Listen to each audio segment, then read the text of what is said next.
Hi, my name is Mark Liffland, and I am the tech educator for South Brunswick High School, and we're in the DLC right now in my office, just to show you a little bit about what we have for expectations for teachers when they take a cart out.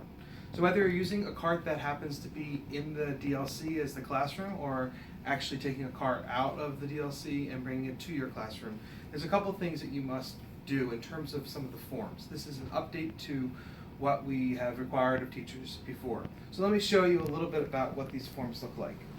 On every cart, and there might be some carts right now that don't have it, but we've got almost about 90% of carts will have this.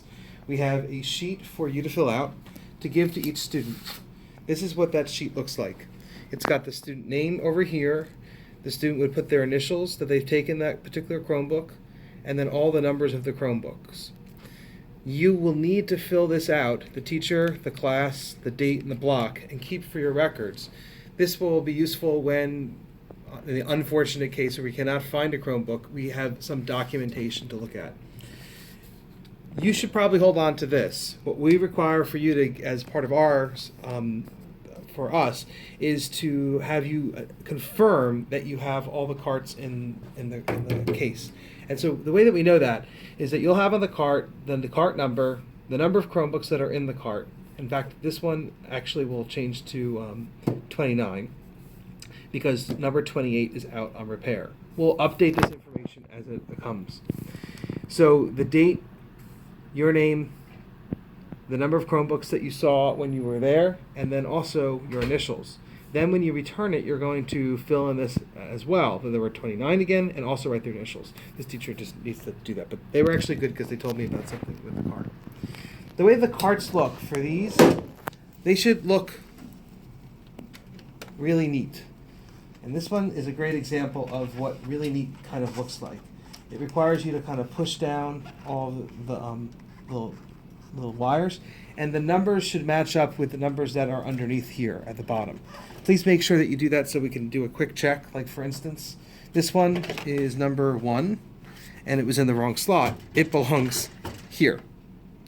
That sounds like I'm nitpicking, but actually it's very hard to tell when you open up the cart as to whether or not they are all there.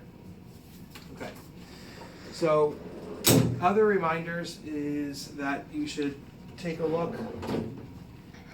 And often we also have a little spot in here that says number 28 is out on repair. We'll try and do that as another signal to you so you know that it's missing. When you have one that's out on repair, it makes putting the cart's Chromebooks back a little bit odd, and they can end up in the wrong spot. So please just make sure that it does end up in the right spot in the end so you can do a quick visual check. One of the things that you might do as a best practice is you might think about actually assigning students at the beginning of the year a particular Chromebook number that they will get and will continue to have. That way when they take the Chromebook, you always will know who has which Chromebook, and you can easily trace back at the end. But if you don't want to do that, then you can just have them individually every single time fill this form out. But at some place somewhere, you need to have a record of who had the Chromebook in particular so that we know what we can do if we can't find the Chromebook. We can start tracking it down and figuring out who might have it.